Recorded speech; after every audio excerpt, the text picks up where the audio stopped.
Hello. Today I'm going to be showing you how to receive your very own shiny Jirachi using physical hardware and no third-party materials. There's going to be a few things that will be needed in order to do this. They're as follows. A Nintendo GameCube or a Wii that has GameCube ports. A Game Boy Advance to GameCube transfer cable. The Pokemon Colosseum Bonus Disc. An English copy of Ruby or Sapphire with a dead internal battery. My Jirachi RNG tools, which can be found in the description below, and optionally a copy of Pokemon Emerald that has reached the battle frontier. With this, you'd also need a Game Boy Advance link cable and a second GPA. Once you have everything prepared, it will be time to get started on setting up our virtual space. In the RNG folder, you will see a file called Shiny Spreads. This is a list of all the available shiny Jirachi that the demo disc can give out. If you follow along with this tutorial, you can use it to get any of the shiny Pokemon listed, or one of these other 655,556 available spreads, which can be seen in the Jirachi spreads file. Before we begin, we're going to need to decide on which Jirachi we're going to hunt. Select any from the shiny spreads, or you can use the Jirachi search tool to narrow down one with a better IV range or a set of natures.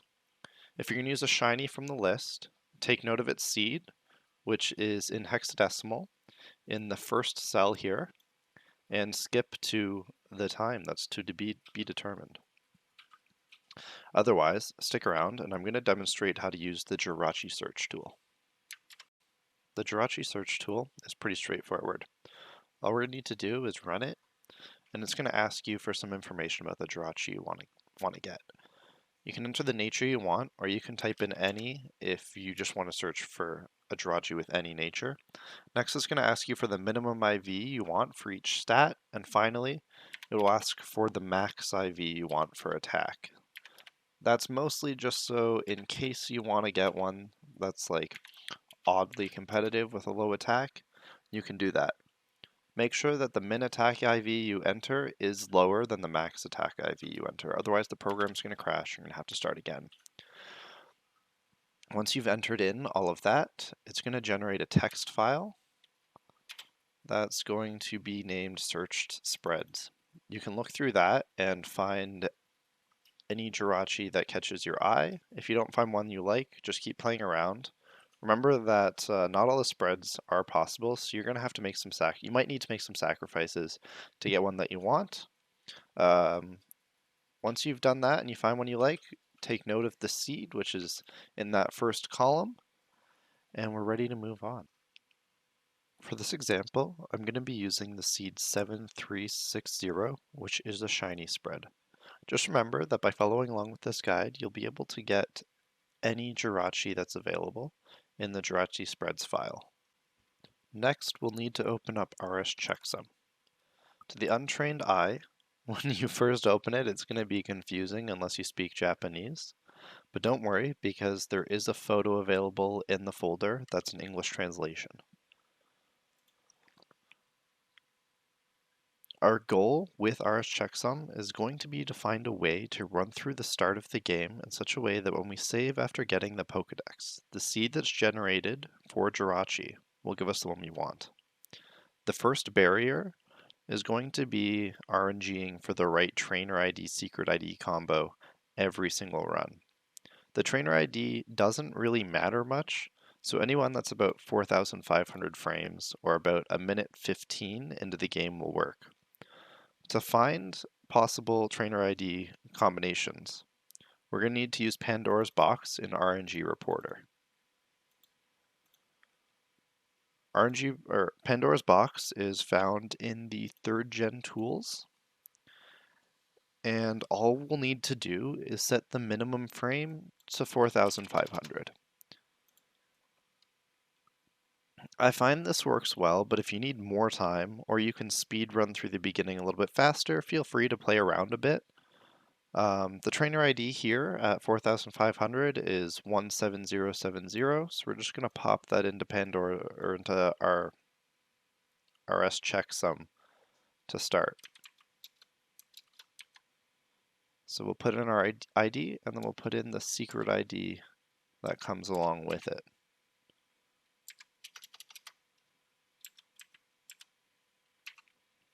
128. Next, we'll need a name. I like ones that are easy to type, so A generally works well. Remember that the trainer ID and the name you choose aren't going to show on your Jirachi, so it's not going to matter in the long run.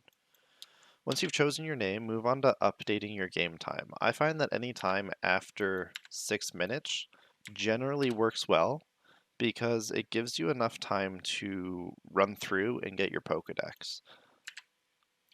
There really isn't a surefire way to calibrate other than playing around in RS Checksum a little bit. Don't select any of the wild Pokemon just yet, because you're going to use those later on for calibration during your runs. It is worth noting that each frame you go up is going to increase your seed by 1, and that the game options are good for small changes to certain parts of the seed. Otherwise, your name, your starter, and your ID all have really large impacts on your seed.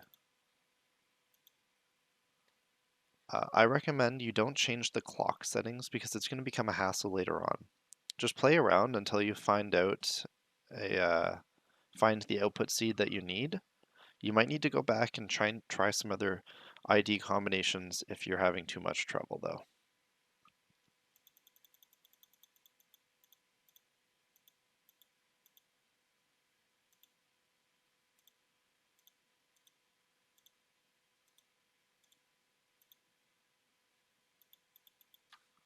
Once you've calibrated RS Checksum to give the output seed you want, we're going to need to set up Eon Timer.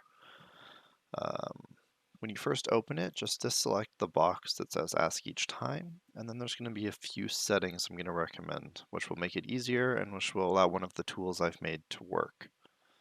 In Eon Timer, set your countdown mode to visual, and that's just because I've had issues with the audio being laggy on some systems. Next, change on exit from ask to save to do nothing, and your timer from Nintendo DS to GBA. Now we're going to need to set up 2 different Eon timers, one to RNG our ID, which will be our short clock, and another to hit our target frame after the entire playthrough, which will be our long clock. First, for the short clock, set your pre-timer to 0, your lag to -1095, and your target frame to the frame of your ID as given in Pandora's box. For us, that will be 4500. Then click Save and open up another instance of Eon Timer. This is going to be for our long clock. Go to the Gen 3 mode and then open up a calculator. We're going to need to calculate the number of frames from the time we get our trainer ID to when we want to save for our seed. To do this, take the number of minutes and multiply them by 60, and then add the number of seconds, then multiply all that by 60 since the game runs at 60 frames per second, and lastly add the number of frames. This is going to give you a number to put into our target frame on Eon Timer. 23405. I find that for runs of about 6 minutes or more, a lag of around 70,000 seems to work for some reason. Don't ask me why, it just does. Now for this, just make sure that you never hit save on the long clock, because it's going to ruin your short clock. Next, we're going to take a screenshot of RS Checksum and both the Eon timers all together and save it to the Eon calibrations folder. This way, we can refer back to it later in the event we're going to take a break, or we accidentally close one of our files. To do this, just open up the snipping tool, take your screen grab, and save it to the Eon Calibrations folder. Finally, open the autohotkey folder, install autohotkey if you haven't already, and then run the eontimer.ahk. This is going to be a tool that will be useful for starting and stopping Eon Timer. With it running, you can press the period button to simulate a left click, so we don't need our mouse or our hands on the mouse, just in case our hands jiggle, and the comma button can be used to close one Eon Timer and start the next. I'll demonstrate here what I mean. We start by taking our long clock and positioning it directly under our short clock. We can then use the period key to start the timer, so we don't need to use the mouse. And when our timer would be running out, we can hit the comma key to close the old timer and instantly start the long clock. With all this done, our virtual space is ready, and we can move on to the physical cartridge. Just make sure that what we have open is RS Checksum, our Eon timers, which we'll have to open after each run, and Pandora's box, which we'll need for calibration. On your copy of Sapphire or Ruby, you'll need to delete your current save file. This can be done by pressing up, B, and X on the main menu. Take note of this because you're going to be doing it a lot. If your battery isn't already dead, you can use a tri-wing screwdriver to open the game and remove the internal battery by either soldering it off or just prying it off the studs it's attached to. Once you're prepared, get your Eon timers ready, boot up your game, and you're going to want a soft reset at the exact same time that you start your short clock.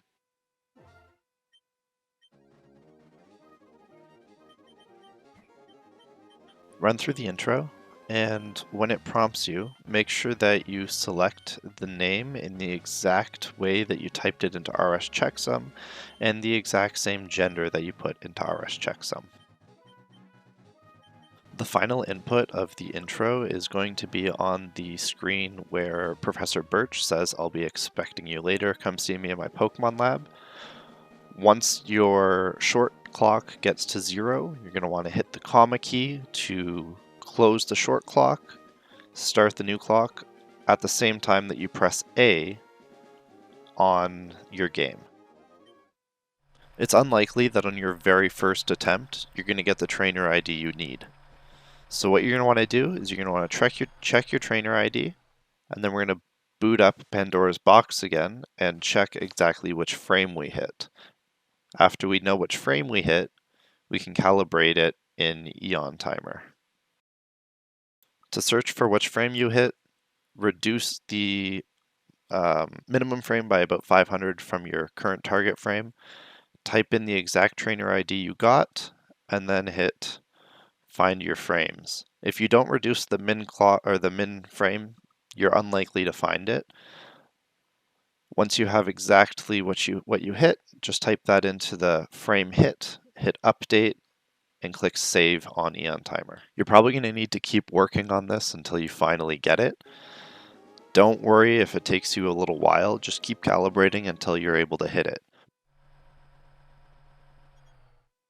Once you do hit it, that's where the RNG attempts get tricky, because we're going to need to play through the beginning of the game up to the point that we get the Pokedex, all while keeping our run very, very specific.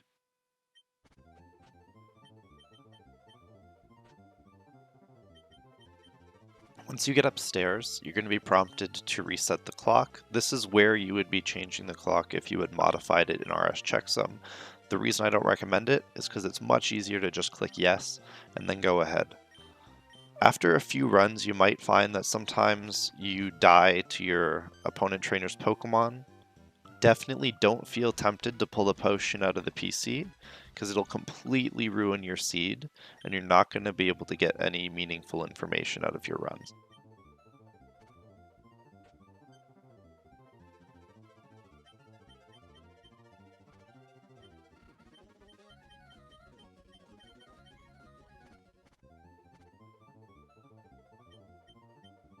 When you go to help Professor Birch, you're going to be prompted to select the starter Pokemon.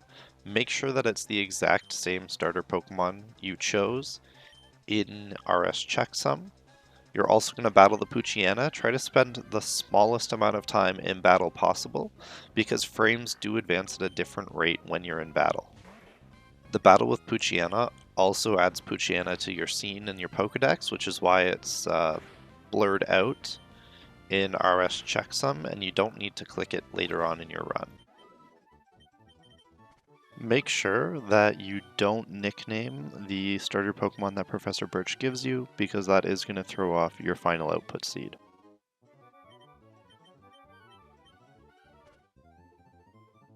Once you actually start walking through the routes, try to spend the smallest amount of time walking through the grass possible.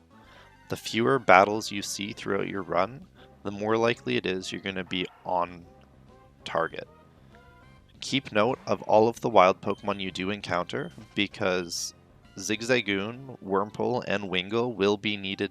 You will need to add to RS Checksum later on to calibrate your options and update your outputs.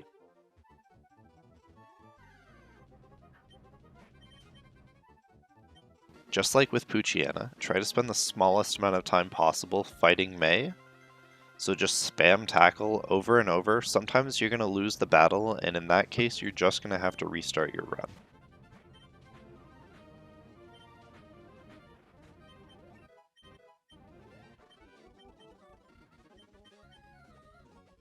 On your way back to Professor Birch's lab, or anywhere else throughout your run, try not to dilly-daddle throughout your walking on the routes, or anywhere else, just because any NPCs that move randomly around the map will update your frames or increase the frame by 1, which could throw you off later on.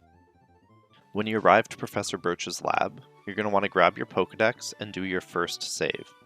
The reason you have to save here is because the game saves into 2 separate blocks. You end up with your main save and your backup save. The Jirachi bonus disc only reads off of one of those partitions, so we gotta save twice or any even number of times to make sure that it reads off the right partition. Once you've done your first save, you're going to want to open your options and then go into RS Checksum. In RS Checksum, you're going to need to select whichever wild Pokemon you saw that were added to your Pokedex, and then under the options setting, you're going to need to modify a few things to make it so that your target output frame is correct again. Once you've done that, in your options, update the options to the ones you had to change in RS Checksum, and then get yourself ready to save. The save screen does have 2 prompts, so you're going to want to get to yourself to the final input, which is on the "there is already a save file, is it okay to overwrite it" screen. On this, you're going to be hitting A on the yes button as your final input when the long clock reaches 0.